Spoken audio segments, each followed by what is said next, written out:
Sa tingin ko, iniiwasan tayo ng mga bunnies. Hindi man lang nila nakita yung costumes natin. Naririnig ko sila. Parating na sila. Oh, basketball players! Bakit ang pangit ng mga costumes nyo? Well, basketball players, hindi nyo kami na-surprise. Anong pangit sinasabi mo dyan? Tignan mo ko, isa akong astig. Kayang-kaya ko putulin ng kahit ano gamit to. Wow, girls, ang gaganda nyo. Grabe. Thank you, basketball players. Alam namin. By the way, ready na ba kayo maglaro ng Chubby Bunny? Gusto naming sumali sa lahat ng competitions. Oo, para manalo kami. Para makakuha kami ng prize. Guys, alam mo ba si Alan? Gustong agawin yung posisyon ko as mascot? Alam nila, kasama namin sila nung binasa namin yung diary. Wow, Chubby Bunny. Cool name, ha? Sige, Frogs. Frogs. Mas magaling kami. 1, 2, 3! Chubby Bunny. Chubby Bunny.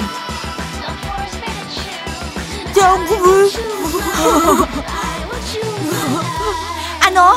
Chunky? Ano daw, Chunky? Chubby Bunny. Chunky.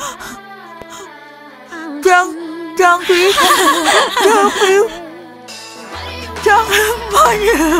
Chubby Bunny. And the winner is... Sinong winner? Sino? Friendship! Naglaban na kayo. Okay, sino yung pinakamalakas dito? Go basketball players! Pakitaan nyo kami! 1, 2, 3! Go, Smiley! Kaya mo yan! Mukhang matatalo si Smiley ka. Lakas yung sakat, oh. Oo, malakas siya.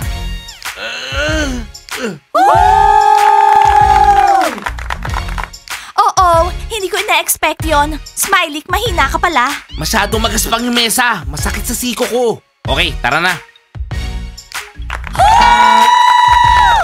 1, 2, 3! Hindi pa talo, hindi pa. Sige, Timur! Sige! Timur! Timur! Timur! Timur! Timur! Timur! Timur! Ah! Go, Romeo!